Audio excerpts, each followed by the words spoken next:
Hello everyone. जो game आपण आत्ता बघणार आहोत तो 2025 साली झालेल्या टायटल ट्यूजडे ग्रँड प्रिक्स स्पर्धेमधील सामना आहे. हे सामने chess.com तर्फे भरवले जातात आणि हा एक ब्लिट्झ गेम आहे ज्याच्यामध्ये खेळणारे खेळाडू आहेत पांढऱ्या बाजूला मॅग्नस कार्लसन आणि काळ्या बाजूला अर्जुन एरिगसी. तर या डावामध्ये काय झालं ते आपण बघू. या डावाची सुरुवात पांढऱ्या खेळाडूने केली होती night F3, night F6, G3, B6, bishop G2, bishop G7, castle by white, E6, C4, C5, knight C3, bishop E7, D4, C takes D4, queen takes D4, castle by black. तुम्ही जर ही ओपनिंग बघितली तर classical गेम्समध्ये आजकाल अशा प्रकारची opening आपल्याला बघायला मिळत नाही, पण हा एक ब्लिट्झ गेम होता. टाइम कंट्रोल कमी असल्यामुळे दोन्ही खेळाडू काही वेगळ्या गोष्टी नक्की ट्राय करू शकतात. या परिस्थितीमध्ये आता पांढऱ्या खेळाडूची चालू होती रुक D1, ज्यानंतर night A6, bishop to F4, night C5,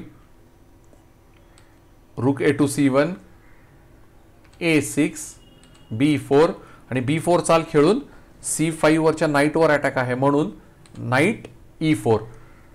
तुमच्या लक्षात आलं असेल की नाईट E4 हा आता सेंट्रल नाईट आहे. तो आजूबाजूच्या अतिशय महत्त्वाचे स्क्वेअर्स जे आहेत ते कव्हर करतो आहे आणि अशा परिस्थितीमध्ये पांढऱ्या खेळाडूला डेव्हलपमेंटसाठी त्रास सहन करावा लागला असता, म्हणून मॅग्नसने लगेचच नाईट टेक्स E4 ही चाल खेळली. सेंट्रल नाईट त्याने मारलेला आहे. ज्यानंतर bishop takes E4, bishop D6. Magnus आता ब्लॅक रूक एक्सचेंज करण्याची ऑफर देतोय जी अर्जुनने ॲक्सेप्ट केली. Bishop takes D6, queen takes D6, queen B8. Queen B8 ही चाल खेळून काळा खेळाडू जो आहे तो क्वीन एक्सचेंजची ऑफर देतोय. कारण मी मगाशी म्हणालो तसं हा एक ब्लिट्झ गेम आहे. पोझिशन सिम्प्लिफाय केली तर ब्लिट्झ गेममध्ये जास्त फायदा होतो हे आपल्याला सर्वांना माहीत आहे. हाच प्रयत्न आता काळा खेळाडू करतोय. यानंतर नाईट E5. नाईट E5 ही चाल खेळून आता D7 या प्यादावरती ट्रिपल अटॅक आहे. ज्यानंतर bishop text G2, king text G2, रुक D8. पुन्हा एकदा D7 प्यादाला सपोर्ट ॲड केलेला आहे. यानंतर C5, B takes C5, B takes C5, H6, A4, queen B7 check आणि क्वीन B7 चेक. यानंतर पांढऱ्या खेळाडूची चाल होती C6. त्याने प्यादा पुढे घेऊन क्वीनचा डायगोनल जो आहे तो रोखलेला आहे.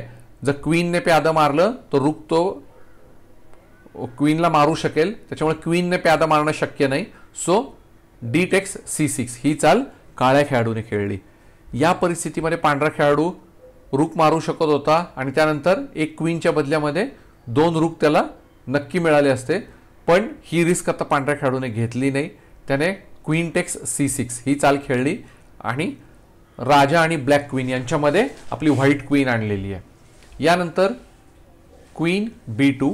काळ्या खेळाडूने क्वीन एक्सचेंज केली नाही, त्याने E2 या प्यादावरती अटॅक केलेला आहे. ज्यानंतर queen C7, rook takes D1 आणि रुक टेक्स D1 या चालीनंतर तुम्ही जर आता बघितलं तर पांढऱ्या खेळाडूकडे 3 मोहरे आहेत, काळ्या खेळाडूकडे 4 मोहरे आहेत. पण मॅग्नसने रुक काही एक्सचेंज केला नाही. त्याने पहिल्यांदा खेळलेली चाल होती क्वीन टेक्स F7 चेक. तो काळ्या राजाला चेकमेट करण्याचा प्रयत्न करतोय. किंग H7 आणि आता सुद्धा मॅग्नसने तुम्ही बघितलं तर रुक मारला नाही. त्याने खेळलेली चाल होती रुक C7. तो G7 प्यादा मारून काळ्या राजाला चेकमेट करण्याच्या प्रयत्नात आहे. म्हणून नाईट E8. नाईट E8 ही चाल खेळून प्यादालाही सपोर्ट दिलेला आहे आणि रुकवरही अटॅक आहे. सो पहिल्यांदा queen G6 check, king G8, queen takes E6 check, king H7, queen F5 check, king G8, rook E7. यानंतर आता काळ्या खेळाडूची चाल होती क्वीन B1. तो क्वीन एक्सचेंज करण्याची ऑफर देतोय, पण जर ती ऑफर ॲक्सेप्ट केली तर काळ्या खेळाडूकडे 3 मोहरे आहेत, पांढऱ्या खेळाडूकडे 2च मोहरे आहेत. सो क्वीन एक्सचेंज होणं हे काळ्या खेळाडूच्या जास्त फायद्याचं आहे. म्हणूनच मॅग्नसने क्वीन एक्सचेंज केली नाही. त्याची चाल होती queen F7 check, king H7, night D7 आणि नाईट D7 ही एक मल्टीपर्पज चाल आहे. तर मल्टीपर्पज चाल असल्यामुळे समजा लेट्स से की या परिस्थितीमध्ये काळ्या खेळाडूने काहीतरी रॅन्डम चाल खेळली. समजा क्वीन C1 ही एक रॅन्डम चाल काळ्या खेळाडूने खेळली, तर या परिस्थितीमध्ये आता पांढरा खेळाडू जो आहे तो नाईट मारू शकतो. आणि नाईट मारला गेल्यानंतर आता तुमच्या लक्षात येईल की जरी ब्लॅक रूकने जरी व्हाईट रूक मारला तरी आता व्हाईट नाईट जो आहे तो F6 या घरावरून राजाला चेक देईल आणि त्याच वेळी परत ब्लॅक रूक जो आहे त्याला सुद्धा फोर्क बसलेला आहे आणि काळा राजा एका कोपऱ्यामध्ये अडकलेला आहे, कारण तो प्यादाने नाईट मारू शकत नाही. त्याला कंपल्सरी मागे जावं लागेल आणि मे बी अजून काही चालीनंतर ॲक्च्युली काळा राजाच जास्त धोक्यामध्ये येऊ शकतो. ज्यामुळे म्हणजे फॉर एन एक्झाम्पल की आता समजा काळा राजा मागे गेला तर नाईट टेक्स E8 आणि तुम्ही जर बघितलं तर G7 वरती आता चेकमेट थ्रेट आहे. सो ब्लॅक क्वीनला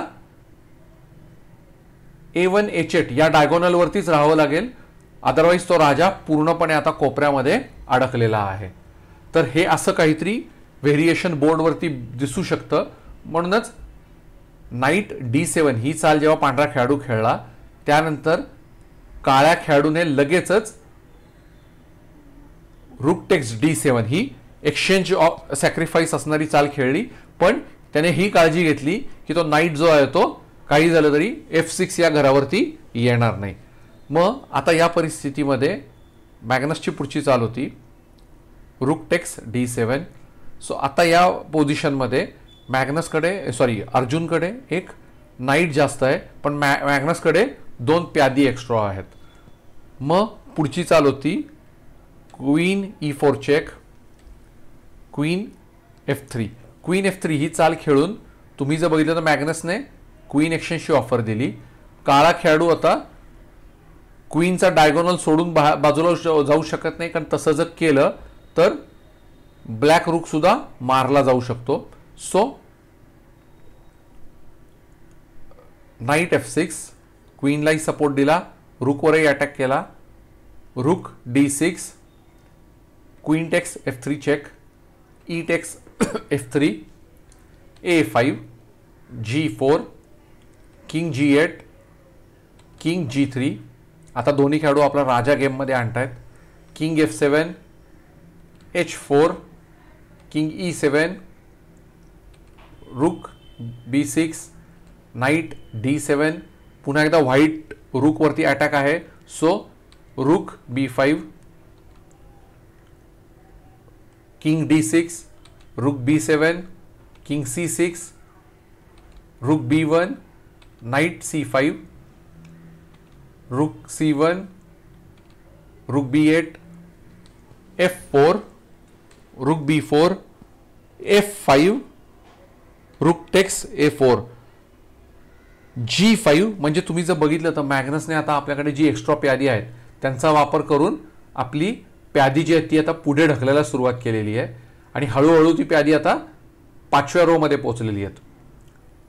यानंतर पुढची चाल होती H takes G5, H takes G5, king D5, F3, रूक A3, किंग G4, रूक A4 चेक, किंग H5,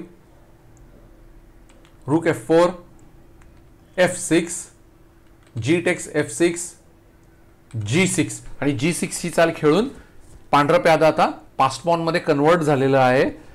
म्हणून नाईट E6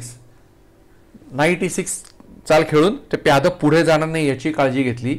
ज्यानंतर मॅग्नसची चाल होती रूक A1, रूक टेक्स F3, रूक text A5 check, king E4, रूक A4 चेक, किंग E5, रुक A5 चेक, किंग D6, रुक A6 चेक, किंग E7, रुक A7 चेक, किंग F8, रुक A8 चेक, किंग G7. म्हणजे तुम्ही जर बघितलं तर मॅग्नसने A4 पासून ते A8 पर्यंत जेवढ्या जागा आहेत सगळीकडून काळ्या राजाला चेक दिलेला आहे. रुक A7 चेक, किंग G8, रुक A8 चेक, नाईट F8 आणि आता नाईट F8 ही चाल खेळलेली आहे आणि काळा राजा आता सेफ आहे. काळ्या राजावरती आता डायरेक्टली कुठलाही अटॅक होऊ शकत नाही. यानंतर रुक A6, रुक F5 check, king king H6, रुक F1, किंग H5, रुक H1 चेक, किंग G4, रुक G1 चेक, किंग F5, रुक F1 check, king G4, night text G6 आणि ही चाल खेळल्यानंतर मॅग्नसने आपली हार मान्य केली. त्याचे कारण तुम्ही जर बघितलं तर आता मॅग्नसकडे काळ्या राजाला चेकमेट करण्यासाठी जे मटेरियल आवश्यक आहे तेवढं मटेरियल नाही आहे. तो रुकनी चेक देऊ शकतो पण काळा राजा नेहमी वरच्या किंवा खालच्या रो मध्ये जाऊन त्या चेकपासून वाचेल आणि गरज पडली तर ब्लॅक रुक किंवा ब्लॅक नाईट जे आहेत ते राजा आणि चेक देणाऱ्या रुकच्या मध्ये येऊ शकतात आणि ज्यानंतर तो अटॅक पूर्णपणे संपून जाईल. तर हे सगळं लक्षात घेऊनच मॅग्नसने शेवटच्या चालीनंतर आपली हार मान्य केली आणि अर्जुनने हा डाव जिंकलेला आहे. तर आय होप की तुम्हाला हा गेम आवडला असेल. अर्जुनने मागे मला वाटतं क्लासिकल फॉर्मॅटमध्येच एकदा क्लासिकल नाही रॅपिड फॉर्मॅटमध्येही मॅग्नसला हरवलं होतं. बहुतेक ती 2024ची टाटा स्टील कॉम्पिटिशन होती आणि त्याने आता ब्लिट्स फॉर्मॅटमध्ये सुद्धा मॅग्नसला हरवलेलं आहे. नक्कीच येत्या काही काळामध्ये अर्जुन भारतातर्फे कॅन्डिडेट स्पर्धेसाठी सुद्धा क्वालिफाय होऊ शकतो आणि जर तसं झालं तर मे बी चॅम्पियन पण भारताचा आणि चॅलेंजरही भारताचा असं पण काहीतरी आपल्याला नक्की बघायला मिळू शकतं. सो लेट्स होप की भारताचा हा गोल्डन पिरियड किंवा सुवर्णकाळ ज्याला म्हणतात तो चालू राहील. बाकी हा गेम तुम्हाला आवडला असेल तर जरूर कळवा. मी अजूनही चांगले गेम्स घेऊन परत येईन. धन्यवाद.